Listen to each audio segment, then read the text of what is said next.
Quando eu me referi à questão da Lei 141, o financiamento do SUS, a autonomia, a liberdade para o secretário de Saúde, essa discussão toda acabou gerando aí uma boa repercussão, muita gente comentando o assunto, me enviando e-mails, e alguns naturalmente opinando de forma divergente, mas é assim mesmo que tem que ser, né? Nessas questões que a gente consegue ir evoluindo. De qualquer modo, muita gente me questionou sobre quais são efetivamente os desafios que o gestor do SUS no Brasil, e quando eu falo gestor estou envolvendo aí todos os três entes, né, mas especialmente o Ministério da Saúde, que é que tem o comando, a liderança desse processo, para os próximos anos. O que precisamos de fato mexer no sistema nos próximos anos? A primeira questão é sempre presente em qualquer agenda, o financiamento. E aí tem um assunto que os secretários municipais precisam ficar atentos a este assunto. Nós precisamos estar mais alinhados com os nossos prefeitos. Às vezes a gente vai na CIB, vai no Congresso, vai na CIT, fica aprovando as deliberações e às vezes nem comentamos com o nosso prefeito. Isso acaba gerando, às vezes, receita para o município, às vezes acaba gerando mais ônus para o município, então eu preciso estar alinhado. O importante é você ficar atento para o discurso do financiamento solidário, que de 2, 3 anos para cá começou a acontecer e está aí o resultado. Para vocês terem uma ideia, se nós falarmos em orçamento, o orçamento da União, alguma coisa na ordem de 100 bilhões de reais, o orçamento do Estado na ordem de 60 bilhões e, pasmem, o orçamento dos municípios, 74 bilhões, numa ascendência. Não é? Estamos aí numa média de investimento, de acordo com a emenda 29, na ordem de 25%, 26%, município chegando a 30%. Não é? Então essa discussão que nós precisamos estar refazendo. Não é? Efetivamente, os municípios acabam recebendo os programas como seu executor e o financiamento fica tripartite. Então alguém inventa um programa lá em Brasília e nós vamos estar fazendo aí a execução dele, esquecendo que eu tenho alguns custos locais que quem tem que bancar somos nós. E às vezes a questão para perguntar é esta: o que está faltando no meu município? Efetivamente esse programa é necessário do ponto de vista da população? O que ela está dizendo para mim? O que pensa a população sobre o assunto? Essa semana ainda eu usei uma expressão que acabou gerando muita polêmica, quando eu dizia que o momento do Sistema Único de Saúde, o momento é de ambulatório, é de atenção ambulatorial.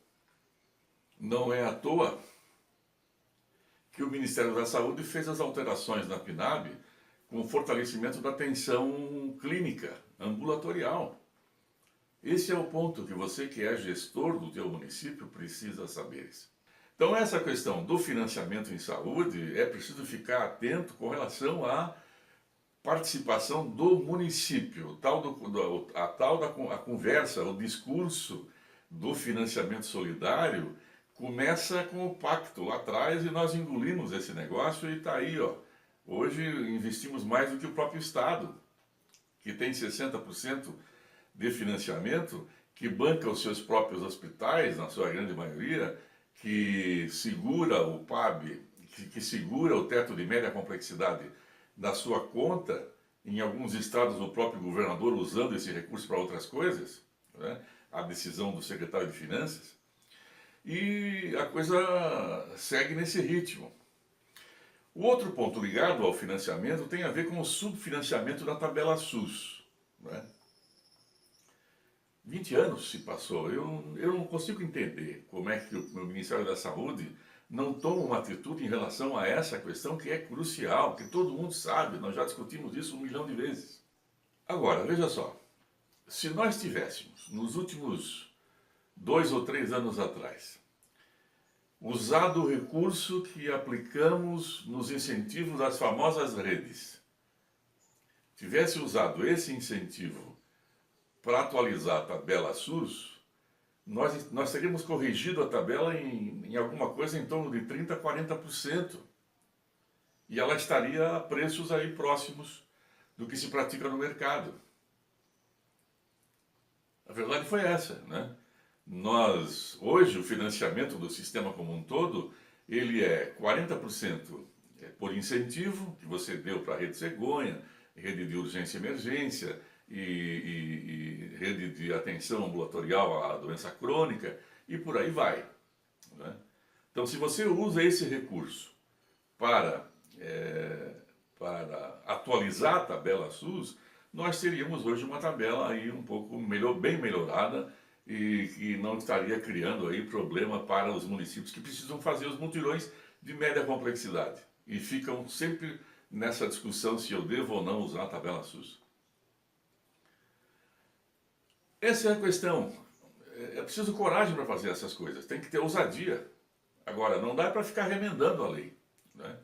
Então, a correção da tabela SUS, a criação da autonomia para o gestor municipal ou para os gestores regionais criarem tabelas regionais de contratualização, de credenciamento, por exemplo, para fazer os tais mutirões.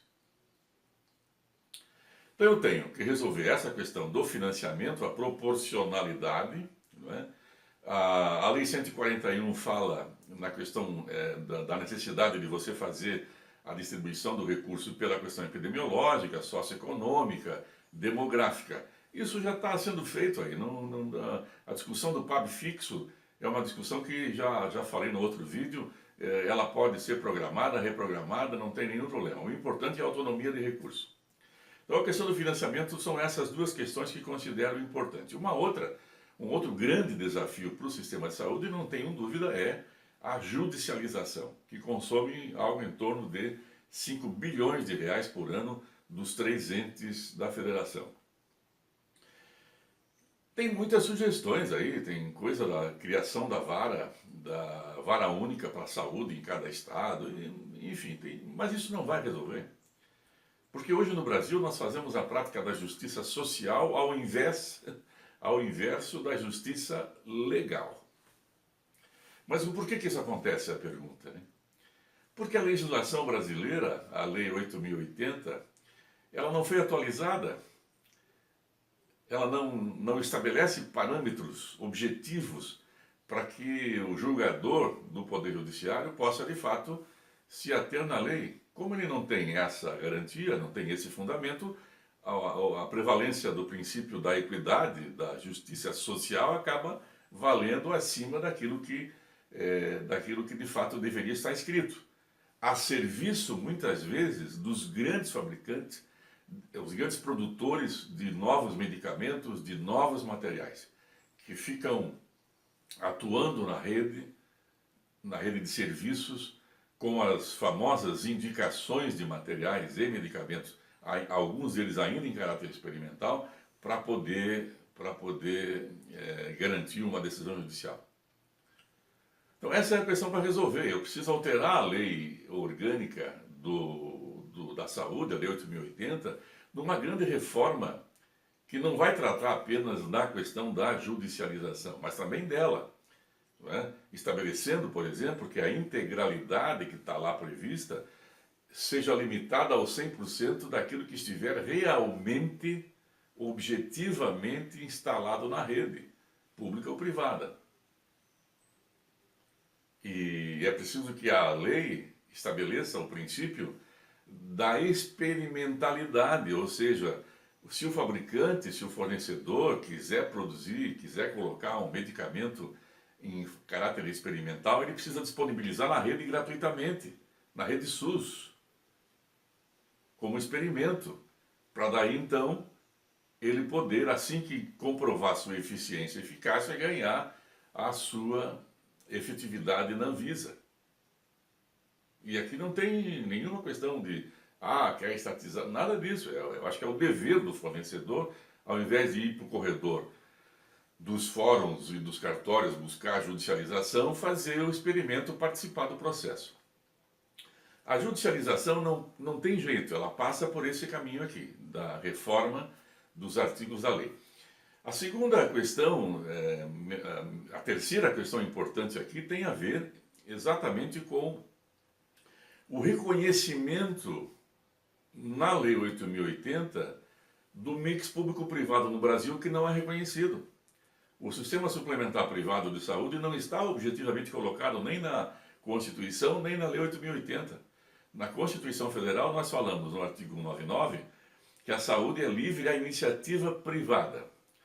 Logo em seguida, num dos seus parágrafos, nós falamos que o sistema complementar poderá participar do sistema público, né, nos limites daquilo que houver no SUS. Então, se estiver faltando, se o SUS não tiver capacidade de atender, ele pode buscar o serviço no setor privado, preferencialmente o filantrópico.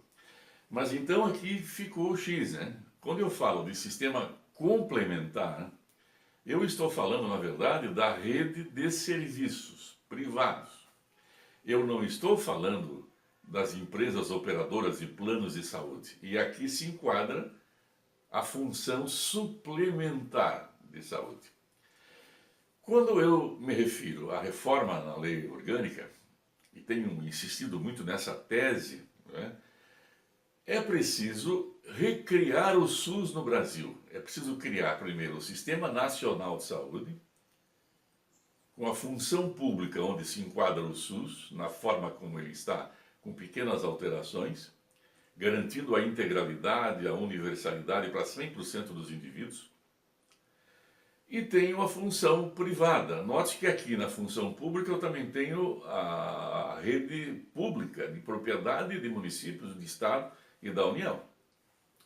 Do outro lado da lei eu tenho a função privada suplementar, que é aquele sistema que o consumidor pode optar em aderir ou não.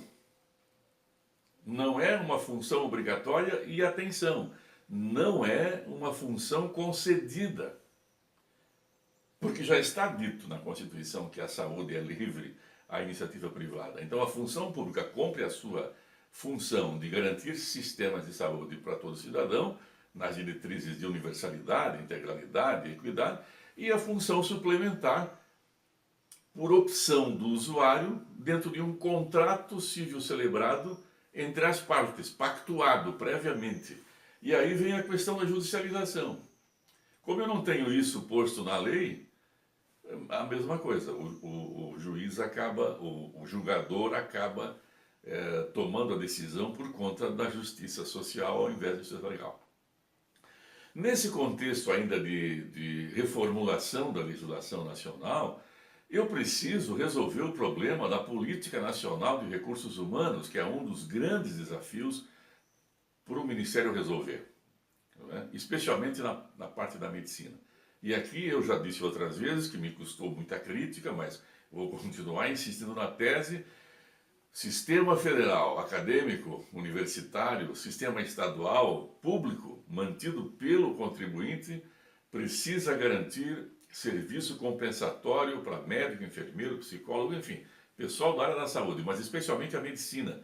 Precisa garantir o cumprimento obrigatório de serviço em municípios ditados pelo órgão gestor, estadual ou federal. E não é serviço gratuito, hein?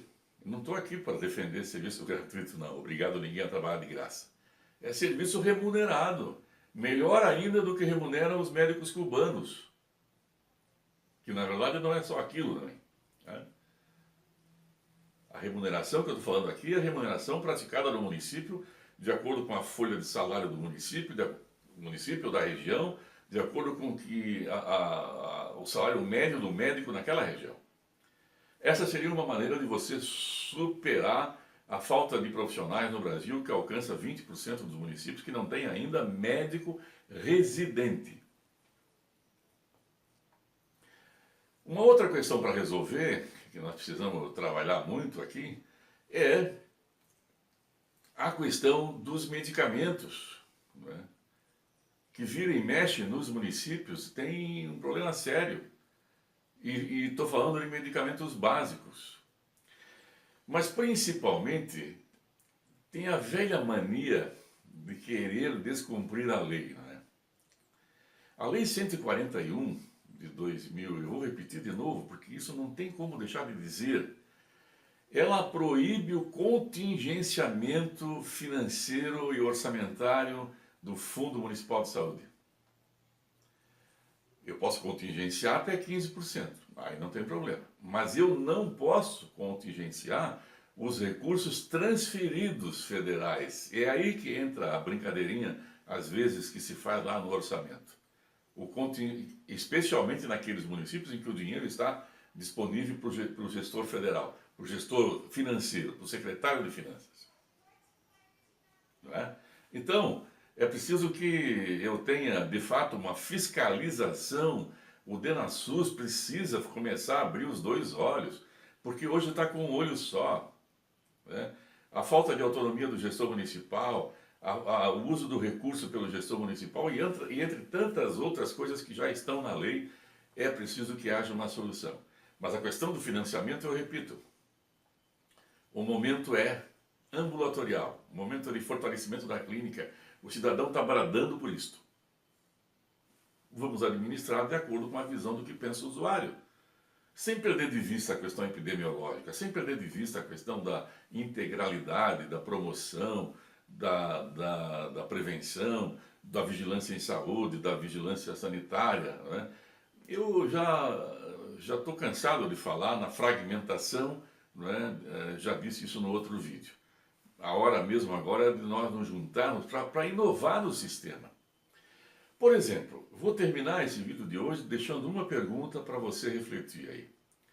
Quanto custa a sua rede de saúde? Você sabe? Você tem isso já planilhado?